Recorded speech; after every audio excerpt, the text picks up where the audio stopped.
So I've got a podcast, it's called Complete Drivel. The links for it are down below. So when I was like younger, there were two things I believed so strongly in, like I was just so set, that was elbow grease and the black market. I was under the impression that elbow grease was actual grease from people's elbows. Dad had this jar of like, it was like green and it was like grease, and I was so convinced that was like elbow grease, like proper human elbow grease. It didn't dawn on me that that would have been morbid and sadistic for my father to have. I just assumed, because every time I'd wash the car, he'd be like, oh, you gotta put some elbow grease into that. And I'd be like, okay, well, can you get some? Like, what am I supposed to, like, what? It's just a weird thing to say and then not follow up by getting elbow grease that I know he has in the cupboard. And then when I was in high school, which is where I learn a lot of life lessons, in high school I pretended to know what a dildo was. I was like, oh my God, gross, I know what that is.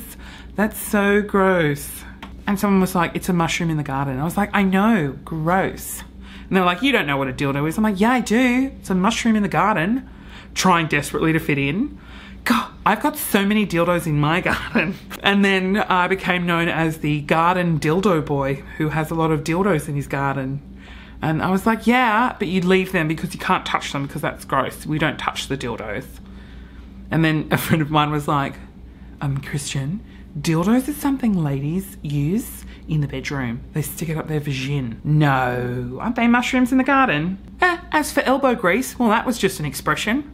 What a moron. The black market. Now, I thought the black market was an actual, like, farmer's market type scenario, but all the tents were black and it was like a bit scary and dodgy, and it was a market that would just pop up somewhere and you could buy, you know, your kidneys or your drugs or anything.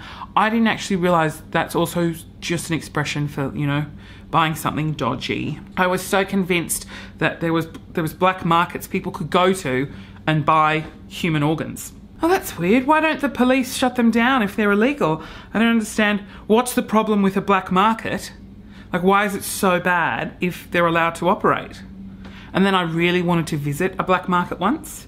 And then when I asked about it, that's when I was told, they don't really exist. It's just a thing run by the mafia, or it's some sort of, you know, text your friend who knows somebody who knows a doctor, who knows someone in China that can get you a kidney from a perfectly healthy human being that you will kill just so you can have 2 healthy kidneys.